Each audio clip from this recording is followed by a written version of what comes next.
Hello everyone, I'm Dan from the Tekschange and welcome to the daily review for this channel. Today we'll be taking a look at the Bluebird microphone from Blue Microphones. This is a large diaphragm condenser aimed at the engineer or artist on a budget, and for the price of £250 or $300 if you're in the US of A, it is easy to see that this microphone is hard to compete against when it comes to audio quality as well as aesthetics, as this microphone features a very sleek design which we'll go into a little bit later. Now the box this comes in is very nice. It has this kind of pine wood style box which is well constructed, so it is unlikely to break too easily. Opening the box we can find the certificate to confirm that it has passed all their tests and the manual to show the specifications of the microphone as well as a few miking techniques if you are inexperienced with audio engineering. When we take off the top layer of the foam, the microphone is presented to us in this foam padding which is cut to fit to the microphone.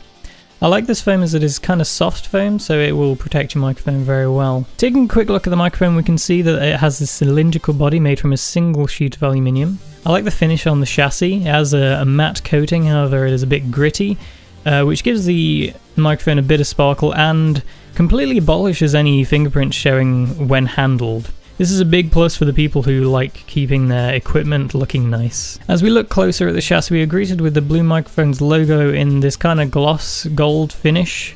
This logo is slightly elevated from the main cylinder, however I am unsure whether this is a design choice or just a manufacturing fault. Moving around to the back we can see a small aluminium plaque with a matte finish which spans the large portion of the rear of the microphone. I like that this was included rather than printing it straight onto the back of the microphone.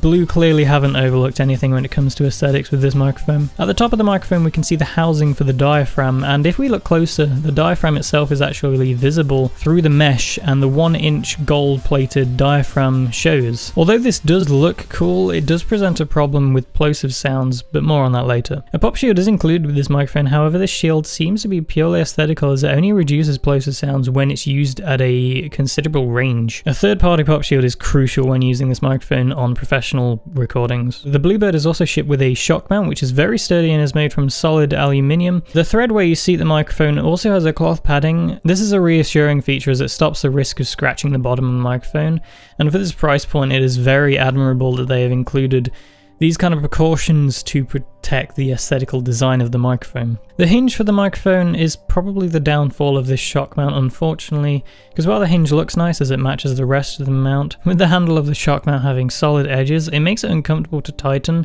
and it doesn't help that the washers inside the hinge design are ceramic. I feel it would have been more suitable to have rubber washers as they would grip better and you wouldn't have to tighten it as far, thus removing the whole uncomfortable problem. Disassembling the microphone is easy when it comes to taking a look at the circuit board. In doing so, we can see the clean wiring done by Blue. Kudos to them. This microphone has a transformerless design, which is a big plus considering the price point. However, if you don't want the sound of a transformerless microphone, then this microphone may not be for you. Now it is time for some sound tests to be done. I'm not going to do the usual test where a vocalist sings into the microphone, as this video is actually using this microphone to record my own voice. My test methodology will be based on how accurate the advertised frequency response is in relation to the real frequency response of my specific model. This will vary model to model, however this test is meant to represent how close it will be to the factory specifications. The frequencies tested will vary from 30 Hz all the way to 6000 Hz, as these are the main crucial frequency ranges when it comes to recording with this microphone.